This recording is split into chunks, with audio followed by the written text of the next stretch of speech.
Hey, what's up guys? Chris here for Kriscoart Productions. Welcome to this new filmmaking tutorial. As you can see, today we're talking about C-stands, and we're going to be talking about how to set these up properly and in a safe way, and also what kind of uses you can get out of these guys for your next production.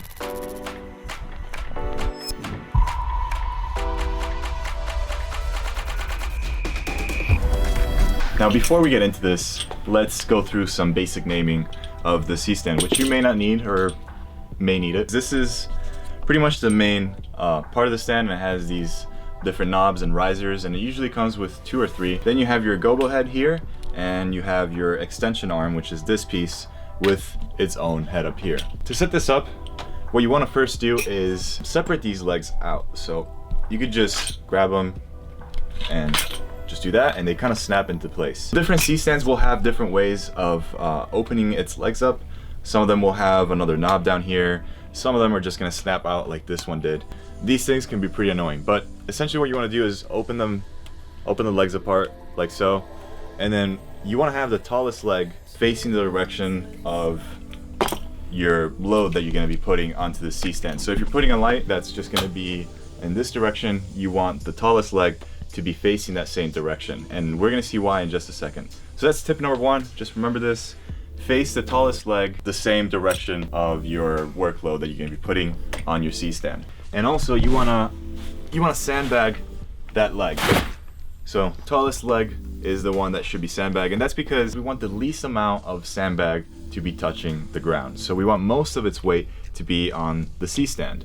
And this creates a pretty good anchor for it. You can see that it's pretty solid, it's pretty safe, it's not going to go anywhere. Instead of, if I were to put this, let's say on the shorter leg, most of the weight of this sandbag is now on the ground, so this is not safe. You can see how this wiggles around, and you can honestly even slide it out like that. So that's definitely not good. So that's why you want to have this sandbag. Let's try it again. That's why you want to have this sandbag on the tallest leg. Also, the reason why you want to face this leg and the sandbag on it in the direction of the workload that you're putting on the C-stand is because I can press on this, I can push on it, and it's not going to go anywhere. For example, if I were to put this sideways like this, it's not safe, because if the weight is pulling on this side, you can see how much easier it is to tip this over. Okay, so now that we have this leg facing forward, what we want to have is the knuckles, or these big knobs over here, facing your right. So right now we have one of them facing the right direction, but this one isn't. So we're gonna spin this around, then we're gonna loosen this up here, and this way we can just have them both be on my right side. So with C-stands, the main rule that you need to follow is lefty-loosey, righty-tighty. And that is because if I loosen this up a little bit and I push this forward, it'll reach a point where it'll stop itself. You know how we place the knuckles on the right? Well, lefty-loosey, so if we go this direction, it will just loosen itself up, and that's not good because it'll fall. But if you go in this direction, it will actually tighten itself as it goes forward. So that's a little trick with C-stands. So that's why you always want to have the knuckles on your right, so that whatever you're facing and whatever is weighing the C-stand down on this side will only tighten itself instead of loosening itself over time with the weight just putting pressure on this side. A quick tip for the risers, you typically want to start from the top first, so you can just loosen this one up and raise this one, and then if you need any extra room you can just raise this one as well. Simple reason being, if you start with the bottom and then you need to raise it up even further, then you have to reach up here, and it just gets uncomfortable. Alright, so now that we've set our C-stand up, it's time to just take a look at what it can do. So let's see how it can benefit your lighting and your production. So I'm going to grab some things from the car here.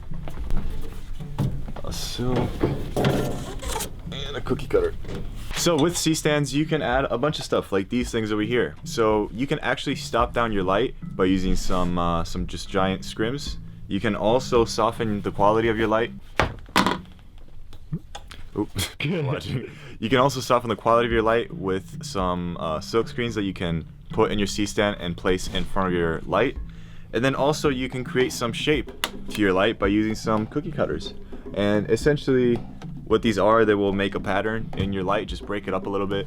And these are super useful for when you're trying to create some interesting shapes for your background light. You know, if you have a plain wall and you just want to add a little bit of texture, maybe some branches from an outside window, well, that's when you would use a cookie cutter. So definitely a ton of uses, and there's so many extra things that you can do to lights with just having a C-stand in front of it and playing with things like this. So let's set one of these up. So I'm gonna use this cookie cutter and oops. So for this one, it just inserts into the smaller hole here, and all you have to do is just loosen that up and then tighten it back down. So now, because of the whole lefty loosey righty tighty, this is super safe. I can pull down on this, and all this is gonna do is just tighten it up even further. If it were the other way around, it would loosen up and probably slip away and fall, and that could be a serious problem if you have anything heavy attached to the C-stand or even a light. So definitely keep that in mind. Do the same thing with this. You can use C-stands for so many things. You can mount lights. You don't have to just mount things like this.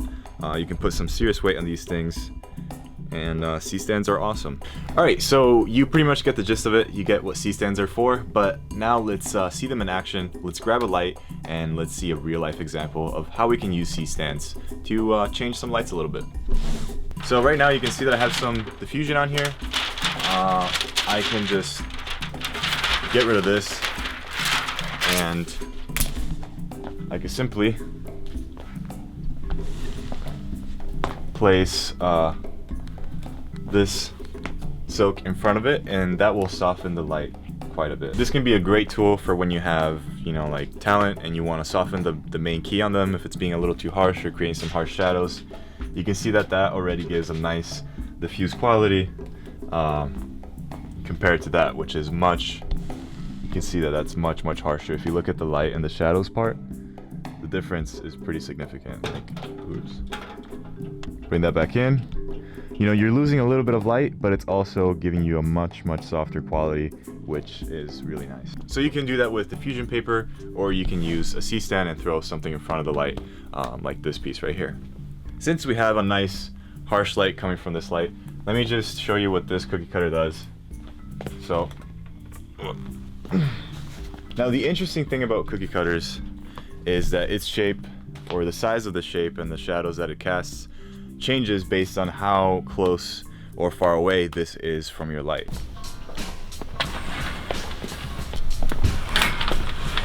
So you can kind of see that pattern splashing on this wall right here. All this is shapes from the cookie cutter that we placed from that light. But this can be an interesting way, you know, if you have your subject standing in front of a plain background, this could be a cool way to just add a little bit of texture, add a little bit of interest, and break up some of those light patterns. So cookie cutters, they come in different shapes. They have window shapes, they have branch shapes, leaf shapes. Very cool, and you can make your own out of cardboard. If you have moving boxes, I've made a few myself. The ones that I use personally are just cardboard boxes that I cut up, and they work just as fine. Now, one last thing that I want to mention about C-stands is the use of flags, and that's pretty important. You know what, I should probably step back into the light. I feel like I'm pretty dark here, right? Yeah. So we've taken a look at how you can change the quality of your light, how you can break up the pattern of your light, but you can also cut the light. So if it's spilling onto some unwanted part of your composition, you can actually use a C-stand with some flags to really direct the light where you want it to be. So this is what I have set up here. The C-stand just basically has a flag, which all it is just a black piece of fabric, and I don't know if you can see it, but the back wall over there, if I swing this back around, you can see that how that's literally just like creating a shadow that just completely cuts out light from this part of the wall.